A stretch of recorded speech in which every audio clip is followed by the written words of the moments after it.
Hello everyone, आज हम पढ़ेंगे लाइफ प्रोसेसेस का next topic that is transportation in plants. Now हमने पहले ट्रांसपोर्टेशन इन एनिमल्स पढ़ा, जिसमें हमने पढ़ा कि जो ब्लड है that is the main transportation fluid जो ऑक्सीजन ट्रांसफ़र करता है, कार्बन डाइऑक्साइड ट्रांसफ़र करता है oxygen to whole body and carbon dioxide from the whole body to the lungs for exhalation. Now similar kind of transportation system works in the plants also. Plants में इतना complex नहीं होता है because plants they are not that complex, right, in comparison to the human body. आपने ये पढ़ा था पहले न्यूट्रिशन में कि जो प्लांट्स हैं they prepare the own food by the process of photosynthesis. अब जो फोटोसिंथेसिस है उसमें कार्बन डाइऑक्साइड यूज़ होती है और पानी यूज़ होता है in the presence of sunlight. Carbon dioxide जो है वो प्लांट्स ले लेते हैं डायरेक्टली, एयर के कांटेक्ट में उनकी लीव्स होती हैं, स्टोमेटाज होते हैं, और स्टोमेटा के थ्रू आपका कार्बन डाइऑक्साइड ले लिया जाता है, एक्सचेंज ऑफ गैसेस होता है ना। पानी लेने के लिए प्लांट्स में एक डिफरेंट सिस्टम काम करता है, ठीक है, ट्रांसपोर्टेशन सिस्टम काम करता है प्लांट्स में, जो कि वाटर प्रोवाइड कराता है to the leaves. Now soil is the main source through which the plants can take water, ठीक है। सॉइल नियरेस्ट और रिचेस्ट सोर्स है पानी का, मिनरल्स का, जिसके थ्रू जो प्लांट्स हैं वो अपना पानी, मिनरल्स वगैरह ले सकते हैं। अब अगर जो प्लांट्स की हाइट ज़्यादा नहीं है, थोड़ी हाइट है, तो जो पानी है वो सीधे सीधे डिफ्यूजन के थ्रू पहुंच जाएगा, रूट्स में गया, रूट से आपके जो लीव्स है, लीव्स जहाँ खाना बन रहा है वहाँ सबसे ज़्यादा पानी की रिक्वायरमेंट है, तो वहाँ तक बहुत आसानी से पहुँच जाएगा। लेकिन जनरली प्लांट्स में ऐसा होता नहीं है। जो प्लांट्स हैं वो हाइट तक जाते हैं, लीव्स तो हर हाइट पे होती है, तो यहाँ तक पानी के पहुँचाने के लिए खाली डिफ्यूजन काम नहीं करता है, इसलिए एक अलग मेथड है पूरा आपका ट्रांसपोर्टेशन ऑफ वाटर का प्लांट्स में। This happens by the help of a tissue which is known as the xylem, right? Xylem is the plant tissue which conducts water to all parts of the plant body from the roots, ठीक है। Xylem एक dead tissue है, xylem consist of 2 parts, ये 2 parts जो है xylem के they take part in the water transport, these are xylem vessels and tracheids, right? Both of these are dead tissues, they do not consist of the cytoplasm or they do not consist of the nucleus. पानी जो है वो सबसे पहले, because it is present in the soil से ये सबसे पहले रूट से आता है with the help of root hairs. Root में आउटर मोस्ट पार्ट में छोटे छोटे धागे जैसे होते हैं जिनको रूट हेयर्स कहा जाता है। रूट हेयर्स के through water enters the roots by the process of diffusion. यहाँ पे सिंपल डिफ्यूजन होता है, पानी सॉइल से रूट्स में पहुँच जाता है। अब रूट्स से थोड़ी दूर तक तो ये जाता है आपके डिफ्यूजन से, उसके बाद वाटर स्टार्ट्स ट्रैवलिंग, रूट्स तक तो डिफ्यूजन के थ्रू जाता है, उसके बाद it starts travelling to different parts to the stems by the process of osmosis के थ्रू। पानी का कंसनट्रेशन नीचे ज़्यादा है, ऊपर के सेल्स में कम है, तो वाटर ट्रांसपोर्ट होता है नीचे से ऊपर की side, and then transport of water is known as osmosis. आपने पढ़ा है कि transport of water from higher concentration to the lower concentration is known as osmosis. इस ऑस्मोसिस के थ्रू पानी ट्रैवल करता है इन द जाइलम। जो जाइलम वेसल्स हैं और ट्रैकीड्स हैं वो पानी का ट्रांसपोर्ट कराते हैं। अब वाटर थोड़ी हाइट तक तो पहुंच जाता है ऑस्मोसिस के थ्रू, लेकिन ज़्यादा हाइट तक जाने के लिए खाली ऑस्मोसिस काम नहीं करता है, ठीक है, क्योंकि आपको ग्रेट हाइट तक जाना है और एनर्जी चाहिए। अब because these are not non living cells, they are non living, ठीक है, ये जिंदा सेल्स तो है नहीं, तो इसलिए इनमें एनर्जी तो क्रिएट हो नहीं सकती है। तो एक डिफरेंट मैकेनिज्म है जो काम करता है, जिसके थ्रू ये जो पानी है जो नीचे की हाइट में रह गया है वो top most part of the plant तक पहुंच जाए। इसको हम कहते हैं ट्रांसपिरेशन पुल और द सक्शन पुल। अब ये पढ़ते हैं ये कैसे काम करता है। प्लांट्स में हमेशा there is a loss of water which is taking place by the process of evaporation from the surface of the leaf के सरफेस से पानी उड़ता रहता है, स्टोमेटास होते हैं, स्टोमेटास के थ्रू थोड़ा थोड़ा पानी निकलता रहता है। This loss of water by the process of evaporation from the surface of the leaves is known as transpiration. इसे transpiration कहा जाता है। ट्रांसपिरेशन कूलिंग इफेक्ट भी देता है, जैसे आपकी बॉडी में से अगर पसीना जैसे उड़ता है तो आपको ठंडा ठंडा लगता है, उसी तरह से प्लांट्स में है, ये कूलिंग इफेक्ट भी देता है आपके प्लांट्स को। और साथ में excess water which if remains inside could be harmful for the plants, that excess water is remove from the plant. Now what happens when transpiration is occurring, तो लीफ में से पानी चला गया तो लीफ में प्रेशर कम हो गया पानी का, तो आसपास के जो सेल्स हैं, ठीक है, वहाँ से पानी ट्रैवल कर जाएगा लीव्स में, क्योंकि आसपास के सेल्स में कंपैरेटिवली हाई प्रेशर होगा, तो पानी हाई प्रेशर से लो प्रेशर के एरिया में ट्रैवल कर जाएगा। और इसी तरह से जो आसपास के सेल्स थे उसमें पानी था, वो ट्रैवल कर गया लीव्स में, तो उन सेल्स में वाटर प्रेशर कम हो गया, तो उनके नीचे जो सेल्स होंगे वहाँ से पानी ऊपर की साइड चढ़ जाएगा, जगह ले लेगा, ठीक है। तो इस तरह से एक पूरा pull is created, a pull is created by which water travels from the roots to the topmost part of the plant, right? This pull is known as the suction pull, right? This pull is known as the suction pull or the transpiration pull. जो transpiration है इसके through आपके जो minerals हैं, पानी है, वो roots से लीव्स तक पहुंचते हैं। जैसे मैंने आपको बताया कूलिंग इफेक्ट भी देता है, तो इससे टेम्परेचर मेंटेनेंस भी हो जाता है।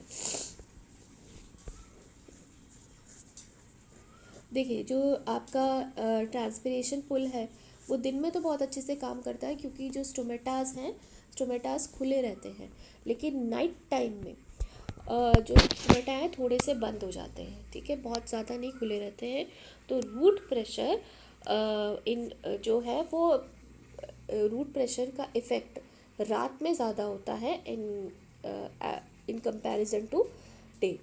तो दिन में तो रात में तो रूट प्रेशर काम करता है, तो ट्रांसपिरेशन इतना नहीं होता है, तो जो ट्रांसपिरेशन पुल है वो इतना काम नहीं कर पाता है। रूट प्रेशर यानी नीचे से पानी का प्रेशर बढ़ता है तो ऊपर तक पहुंच रहा होता है धीरे धीरे करके, लेकिन वो थोड़ी दूर तक ही पहुंच पाता है, ज़्यादा दूर तक ही नहीं। लेकिन रात में क्योंकि फोटोसिंथेसिस नहीं हो रही होती तो इतना कोई इफेक्ट नहीं पड़ता है। हाँ, दिन में ट्रांसपिरेशन पुल काम करता है, क्योंकि दिन में फोटोसिंथेसिस भी हो रही होती है, तो प्लांट को पानी हर जगह चाहिए ही चाहिए। Next we come to the transport of food. अब जो फूड का ट्रांसपोर्ट है वो कैसे होता है, just like in case of water, एक स्पेशलाइज्ड टिश्यू है जो काम करती है, जो खाना पहुंचाती है हर पार्ट, प्लांट के हर पार्ट को। इस टिश्यू को हम कहते हैं phloem. Phloem is also a complex tissue, ठीक है, जो आपका खाना है उसको ट्रांसपोर्ट करता है।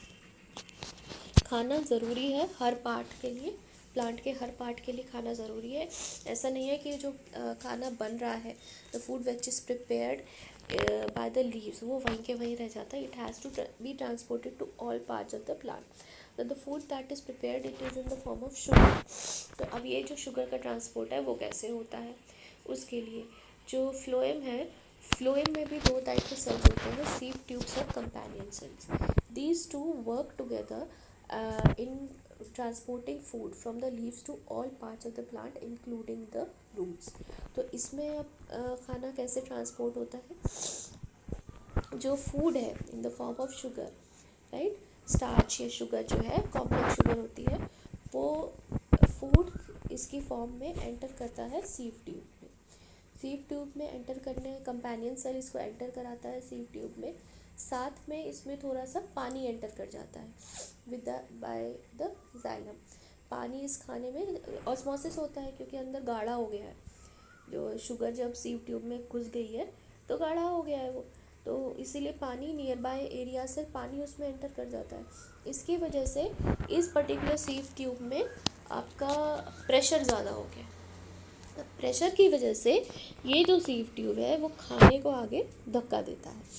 अब जब ये खाने को आगे धक्का देता है तो खाना आगे वाले सीव ट्यूब में मूव करता है, फिर इसी तरह यही प्रोसीजर चलता रहता है, और इसी पुश की वजह से जो प्रेशर क्रिएट हो जाता है, इसी पुश की वजह से खाना आगे आगे ट्रांसपोर्ट होता जाता है, राइट। अब जो खाना है वो हर डायरेक्शन में ट्रांसपोर्ट होता है, अपवर्ड डायरेक्शन में भी और डाउनवर्ड डायरेक्शन में, जबकि जो पानी का ट्रांसपोर्ट है वो हमेशा नीचे से ऊपर की साइड होता है। It is only in one direction, from the bottom to the top. whereas the direction of transport of food can be upward also and it can be downward also. Now the transport of food, because it has to be in all the directions, so the transport of food requires energy.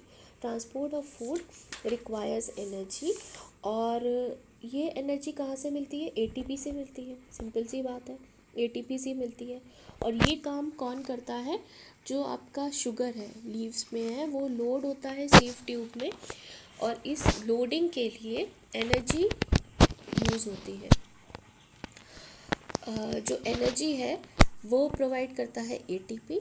जब energy use हो जाती है इस loading में, right, उसके बाद आपका high pressure बन जाता है। जैसा मैंने आपको बताया, खाना घुस गया, उसके साथ में पानी चला गया है आपके सीव ट्यूब्स में, हाई प्रेशर होता है फ्लोएम टिश्यू में, और ये पूरे सारे पार्ट में आपके खाने को पहुंचाता है because of this high pressure. High pressure से लो प्रेशर में everything moves from high pressure to low pressure area. The food which is in the sieve tube in high pressure, it moves to the sieve tube which has low pressure। और इसी तरीके से high pressure से low pressure में होते होते जो sugar है वो हर पार्ट में पहुंच जाती है। सी, जो एटीपी की वजह से ऑस्मोटिक प्रेशर पड़ जाता है, और ऑस्मोटिक प्रेशर की वजह से ये जो सारा ट्रांसफ़र होता है फूड का, right. So this was all about the mechanism of transport of water and food to all the parts of the plant. Now एक चीज़ और मैं बताना चाहूँगी कि इस खाने के ट्रांसपोर्ट के साथ साथ there are some hormones which are also made in the plant। आप उन हार्मोन के बारे में आगे आने वाले चैप्टर्स में पढ़ेंगे, लेकिन ये हार्मोन्स बहुत ज़रूरी हैं प्लांट की ओवरऑल ग्रोथ के लिए। तो खाने के साथ साथ ये हार्मोन्स का भी ट्रांसपोर्ट होता है आपके पूरी बॉडी में, और ये हार्मोन का ट्रांसपोर्ट भी with the help of phloem ही होता है। तो खाने के साथ साथ ये हार्मोन्स का भी ट्रांसपोर्ट अपवर्ड और डाउनवर्ड डायरेक्शन में होता है, right. Now next we come to excretion. So what is excretion? Removal of harmful waste from the body is known as excretion। जितना भी harmful waste है, जो भी हम खाना खा रहे हैं, पानी पी रहे हैं, सांस ले रहे हैं, उसके साथ में कुछ वेस्ट प्रोडक्ट बन रहा है हमारी बॉडी में, अगर वो वेस्ट प्रोडक्ट हमारी बॉडी में रह जाता है तो वो हमारी बॉडी के लिए बहुत हार्मफुल हो जाएगा, राइट, बहुत टॉक्सिक हो जाएगा। तो इसीलिए इन गैसियस वेस्ट को या जो सॉलिड वेस्ट है, इन सब को रिमूव करने के लिए एक डिफरेंट मैकेनिज्म काम करता है, सिस्टम काम करता है, जिसको हम एक्सक्रीटरी सिस्टम कहते हैं हमारी बॉडी का। जो डिफरेंट ऑर्गेनिज्म हैं उनके डिफरेंट एक्सक्रीटरी सिस्टम्स होते हैं, वो अलग अलग तरीके से काम करते हैं। We'll study here the excretion in human beings. Now the main excretory system in human beings, और main parts of the excretory system in human beings are the kidneys. जो किडनीज है they are located in the abdomen। there is one pair of kidney present in the humans and they are located in the abdomen। one of the kidney is located on the right side and other on the left side। जो blood है वो kidney तक आता है, वहाँ से blood का filtration होता है, जो साफ़ ब्लड है वो वापस चला जाता है, और जो भी वेस्ट मटेरियल है वो किडनी के थ्रू आपकी बॉडी से बाहर फेंक दिया जाता है, राइट। अब हम पढ़ेंगे कि ये जो यूरिन है, यूरिन की फॉर्म में ही जो वेस्ट प्रोडक्ट है वो आपकी बॉडी के बाहर जाता है। तो ये यूरिन बनता कैसे है, ठीक है। जो पर्पस है यूरिन का वो भी वेस्ट प्रोडक्ट है हमारी बॉडी का, उसको रिमूव करना है ब्लड में से, ठीक है। अब उसके लिए देयर इज़ बेसिक फिल्ट्रेशन, ठीक है। फिल्ट्रेशन होना चाहिए, छानना चाहिए ब्लड को, ब्लड छनेगा तभी उसमें से जो गंदगी है वो अलग होगी, साफ ब्लड अलग होगा। तो ये फिल्ट्रेशन होता है किडनीज़ में। Filtration of the blood takes place in the kidneys. जैसे कि कार्बन डाइऑक्साइड है वो लंग्स में जाके वहाँ से बाहर रिलीज़ हो जाती है, इसी तरह से जो ब्लड में जो वेस्ट है आपका, जो भी हार्मफुल वेस्ट है वो किडनी में आके वहाँ पे इसको अलग कर दिया जाता है ब्लड से, और उसके बाद ये हमारी बॉडी से बाहर फेंक दिया जाता है, देखिए, अब ये जो फिल्ट्रेशन है होता कैसे है, इस फिल्ट्रेशन के लिए there are basic filtration units, बहुत छोटी छोटी यूनिट्स होती हैं जिनको हम कहते हैं नेफ्रॉन्स। ठीक है, basic filtration unit of a kidney is known as nephron. अब नेफ्रॉन का ये स्ट्रक्चर है, नेफ्रॉन का ये पूरा एक डायग्राम है, ये पूरा एक नेफ्रॉन है। ठीक है, और ऐसे बहुत सारे नेफ्रॉन्स होते हैं आपकी किडनी में, और ये नेफ्रॉन्स साथ में काम करते हैं, तब जाके जो आपका ब्लड है वो फिल्टर हो पाता है और जो गंदगी है ब्लड में से वो अलग हो पाती है। अब हम जब इसका डायग्राम देखते हैं नेफ्रॉन का, तो नेफ्रॉन में एक कप जैसा होता है। ठीक है, जो ऊपर का एंड होता है, स्टार्टिंग जो होती है नेफ्रॉन की, उसमें एक अपर एंड होता है, उसमें एक कप जैसा होता है जिसको हम कहते हैं बाउमेंस कैप्सूल। ठीक है, एक नेफ्रॉन में ये आप कप जैसा देख रहे हैं, इसको बाउमेंस कैप्सूल कहते हैं। बाउमेंस कैप्सूल के अंदर एक कैपिलरीज का गुच्छा होता है। There is a tuft of capillaries which is present, a bundle of capillaries which is present in the Bowman's capsule, which is known as the glomerulus. इसका प्लूरल होता है ग्लोमेरुलाई, और इसका जो सिंगुलर है दैट इज ग्लोमेरुलस। जो one end of the glomerulus is attached to the renal artery which brings dirty blood containing the urea waste in it.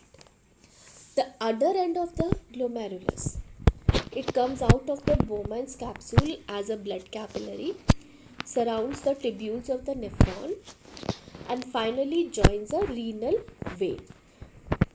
ठीक है, putting urea free clean blood into it. यानी कि जो एक and है glomerulus का वो रीनल आर्टरी से अटैच्ड है, वहाँ से उसमें खून आया, वहाँ से खून आपके पूरे ग्लोमेरुलस में एंटर करा, फिर ग्लोमेरुलस का जो दूसरा एंड है वो आगे बढ़ता है, और वो ट्यूब्स, आपको नीचे ये ट्यूब्स दिख रहे हैं, ये आपका सिलेंड्रिकल ट्यूब्स जैसी हैं, इनके चारों तरफ वो अपने आप को लपेट लेता है, और फिर एंड में जाके मिल जाता है रीनल वेन से, जहाँ पे आपका प्योर ब्लड ट्रांसफ़र कर दिया जाता है।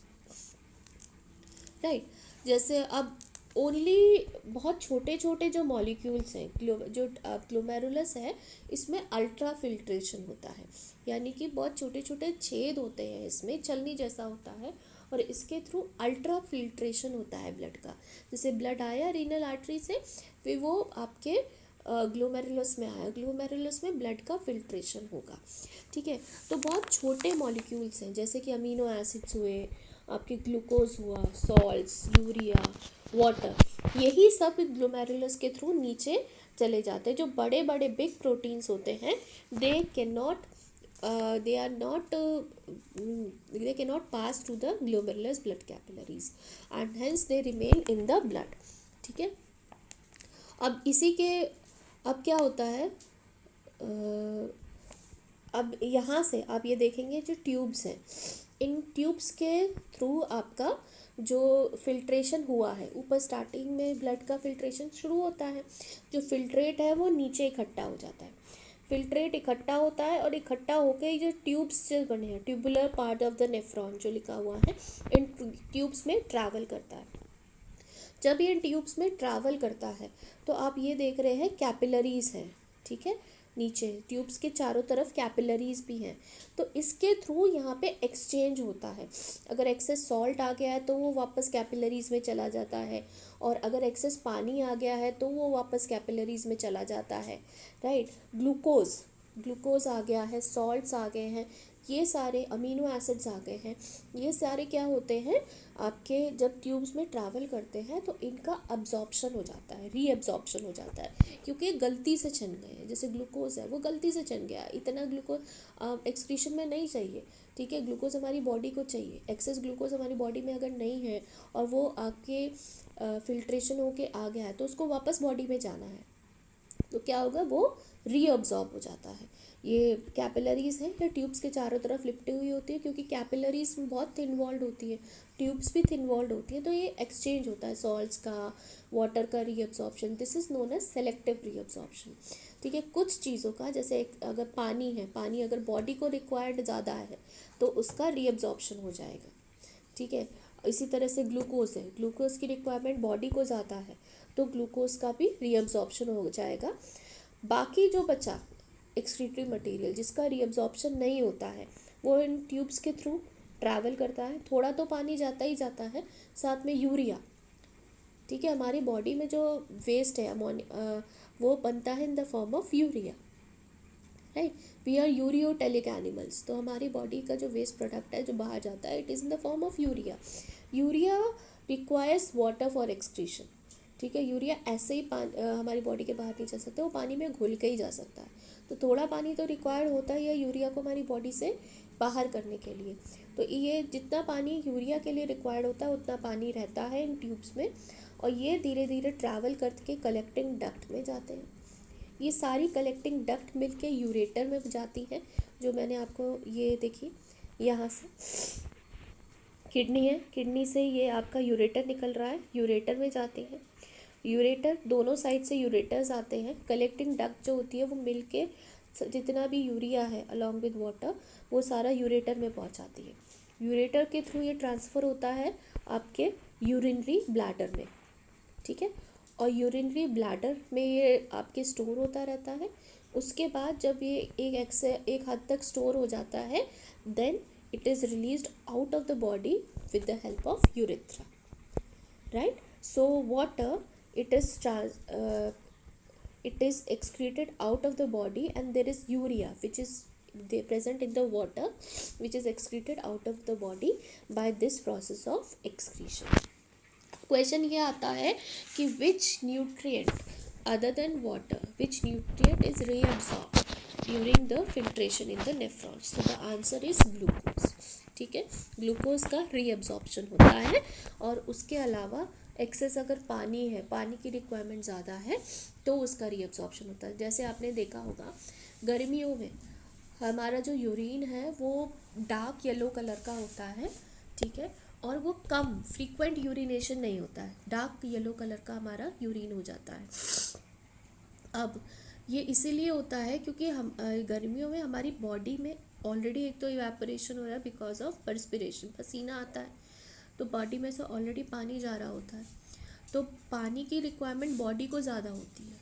इसीलिए जो यूरिन है वो कंसनट्रेटेड हो जाता है, रीएब्जॉर्प्शन बढ़ जाता है यूरिन में से पानी का, और जो यूरिन है कंसनट्रेटेड हो जाता है तो वो येलो कलर का आने लगता है। सर्दियों में क्योंकि आपकी बॉडी पे से आपकी स्वेटिंग तो हो नहीं रही होती है, पानी आप उतना ही ले रहे होते हैं, तो क्या होता है पानी एक्सेस ना हो जाए बॉडी में, क्योंकि एक्सेस भी हो जाएगा तो स्वेलिंग आ जाएगी बॉडी में। तो एक्सेस पानी ना हो जाए इसके लिए उसका रिमूवल भी होना चाहिए। उस टाइम पे जो यूरिन है वो डाइल्यूट हो जाता है, एक्सेस पानी निकालने के लिए उसका रीअब्जॉर्प्शन कम हो जाता है किडनीज में, और आपका जो पानी है वो ज़्यादा एक्सक्रीट होता है। इसीलिए सर्दियों में देयर इज़ फ्रीक्वेंट यूरिनेशन, ठीक है। सर्दियों में फ्रीक्वेंट यूरिनेशन होता है। साथ में अगर if you are taking any medications, some medications are there which have to be remove from the body via urine, उस केस में भी यूरिनेशन बढ़ जाता है, तब भी जो आपका किडनीज़ है वो फिल्ट्रेशन करती है, पानी ज़्यादा निकलता है, and then in that case also there is frequent urination, right? So this is how your excretory system works. There the main filtration unit is the nephrons. The nephron consists of this whole structure, and the entire nephron consists of this Bowman's capsule, glomerulus, and these tubules, right? ये tubules के detail structure you study in your further classes, higher classes में पढ़ेंगे। यहाँ पे खाली आप ये पढ़ लीजिए कि बाउमैन कैप्सूल एक कटोरे जैसा होता है, उसमें गुच्छा होता है कैपिलरीज का जिसे ग्लोमेरुलस कहा जाता है। ग्लोमेरुलस का एक एंड अटैच होता है रीनल आर्टरी से। रीनल आर्टरी गंदा ब्लड लाती है, वो जो ब्लड है अब वो आपका जाता है, और उसके बाद छनता है वो ब्लड आपके उसमें ग्लोमेरुलस में छनता है ब्लड। उसके बाद जब ये छन जाता है ब्लड तो ग्लूकोज है, सॉल्ट्स है, ये सब कुछ नीचे फिल्ट्रेट के फॉर्म में आपके नीचे पहुंच जाते हैं ट्यूब्स में। वहाँ पे रीअब्जॉर्प्शन होता है ग्लूकोज का, अमीनो एसिड्स का, सॉल्ट्स का, और जो पानी है उसका रीअब्जॉर्प्शन होता है नीचे ट्यूब्स में। यूरिया रीअब्जॉर्ब नहीं होता है और जो साफ ब्लड है वो वापस कर दिया जाता है। ठीक है, अब जो साफ ब्लड है वो वापस चला गया, जो फिल्ट्रेट है कंटेनिंग आपका दिस यूरिया, वो आपका कलेक्टिंग डक्ट में पहुंच जाता है। कलेक्टिंग डक्ट से ये यूरेटर में जाता है और यूरेटर्स के थ्रू ये यूरिनरी ब्लैडर में जाता है। यूरिनरी ब्लैडर के बाद ये यूरेथ्रा के थ्रू आपकी बॉडी से बाहर चला जाता है। राइट, अब इसमें जो नेफ्रॉन का डायग्राम है वो बहुत इम्पॉर्टेंट है। नेफ्रॉन का डायग्राम बनाने के लिए आता है और उस you have to practice this diagram. Now sometimes what happens, the kidneys they stop functioning, right? Sometimes it happens the kidneys जो है वो रेगुलरली हमारी बॉडी ब्लड को क्लीन करती है, लेकिन अगर किडनी फेलियर हो जाए इन्फेक्शन की वजह से, इंजरी की वजह से, अगर किडनी का फेलियर हो जाए तो उस केस में आपकी किडनी ब्लड को प्योरीफाई नहीं कर पाएगी, लेकिन ब्लड का प्योरीफिकेशन ज़रूरी है। तब आर्टिफिशियल किडनीज़ का यूज़ किया जाता है जिसको हम कहते हैं हीमोडायलिसिस। हीमो मीन्स ब्लड और डायलिसिस जो है आपका प्रोसीजर है cleaning it is the procedure use for cleaning the blood of a person by separating the waste substance from it, right. और ये पूरा एक मशीन के थ्रू होता है, ये पूरा एक बड़ी सी मशीन लगी होती है जिसके थ्रू यूज़ होता है। अब इसमें क्या होता है, 2 ट्यूब्स लगते हैं। एक ट्यूब के थ्रू आपका ब्लड आर्टरी, एक पेशेंट की आर्म की आर्टरी में से लिया जाता है।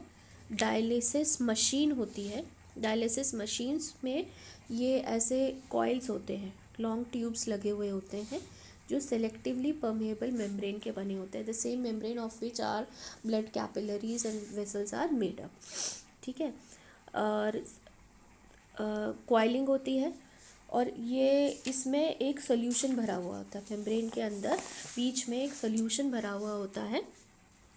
इस सोल्यूशन में आपके पानी होता है, ग्लूकोज होता है, सॉल्ट्स होते हैं। इसे हम डायलाइसिंग सॉल्यूशन कहते हैं, जिसमें पानी, ग्लूकोज और सॉल्ट्स होता है। सिमिलर कंसंट्रेशन का होता है जिस कंसंट्रेशन का नॉर्मल ब्लड में होता है। हमारे ब्लड में जिस कंसंट्रेशन में ग्लूकोज, सॉल्ट्स और पानी है, उसी कंसंट्रेशन में ये डायलाइजिंग सॉल्यूशन रखा जाता है। डायलाइजिंग सॉल्यूशन के अंदर ये सेल ट्यूब्स होते हैं सेलेक्टिवली परमेएबल मेम्ब्रेन के। अब ब्लड जब पास करता है इस मेम्ब्रेन के थ्रू, तो जो यूरिया है वो आपके डायलाइजिंग सॉल्यूशन में आ जाता है, क्योंकि नॉर्मल प्रोसीजर हो रहा है आपके सेलेक्टिवली परमेएबल मेम्ब्रेन के थ्रू। ये यूरिया वेस्ट मटेरियल के फॉर्म में बाहर आ जाता है। बाकी सारा क्योंकि बाकी सारी चीज़ें नॉर्मल कंसंट्रेशन में, यूरिया आपके ब्लड में हायर कंसंट्रेशन में है, डायलाइजिंग सॉल्यूशन में यूरिया नहीं है, तो सिंपली हाई कंसंट्रेशन से लो कंसंट्रेशन में मूव करेगा, तो वो जो यूरिया है वो ब्लड से आपके डायलाइजिंग सॉल्यूशन में आ जाता है। बाकी जो ब्लड है वो प्योरीफाई हो गया, बाकी सारी चीज़ें, कोई भी चीज़ वापस नहीं आती है क्योंकि सब सेम कंसंट्रेशन में है, जितनी सॉल्यूशन में है उतनी ब्लड में है, तो वो वापस आपके घूम के दूसरे ट्यूब के थ्रू या दूसरी सिरिंज के थ्रू आपके वेन में पहुंचा दिया जाता है, पेशेंट की आर्म में वेन में पहुंचा दिया जाता है, और बाकी जो डायलाइजिंग सॉल्यूशन है उसे चेंज कर दिया जाता है, क्योंकि उसमें अब यूरिया हो गया। उसे कंटिन्यूसली चेंज करते रहते हैं, फ्रेश डायलाइजिंग सॉल्यूशन पहुंचाते रहते हैं, और ये जो प्रोसीजर है पूरा फिल्ट्रेशन का ये कंटिन्यू होता रहता है, right. Now with this we come to the end of this chapter. There is one more thing, excretion in plants. Excretion in plants takes place in different forms. सबसे ज़्यादा तो excretion होता है ट्रांसपिरेशन के through. उसके साथ में जो वेस्ट प्रोडक्ट है प्लांट्स में वो स्टोर होता है इन लीव्स ऑल्सो। तो प्लांट्स की पत्तियाँ कभी कभी आपने देखा होगा पीली होके झड़ जाती हैं, राइट। तो वो खूब सारा वेस्ट प्रोडक्ट स्टोर कर लेती हैं और फिर वो गिर जाती हैं। जो छाल है पेड़ की, जिसे हम बाक कहते हैं, वो भी धीरे धीरे गिरती रहती है, झड़ती रहती है, that is also a form of excretion in plants. और कई बार आपने देखा होगा छोटा छोटा सा लिक्विड, थोड़ा थोड़ा लिक्विड निकलता रहता है in the form of gums and resins. Gums और रेजिन्स के फॉर्म में the plants also get rid of the waste product, and plants also excrete some of the waste product in the soil around them। soil में भी excretion करते हैं। तो ये सारे जो प्रोसीजर हैं इसके थ्रू plants अपना excretion केयर करते हैं आपके waste product का। Right now your chapter is complete, kindly go through the in-text question as well as exercise of the chapter, right? And thank you.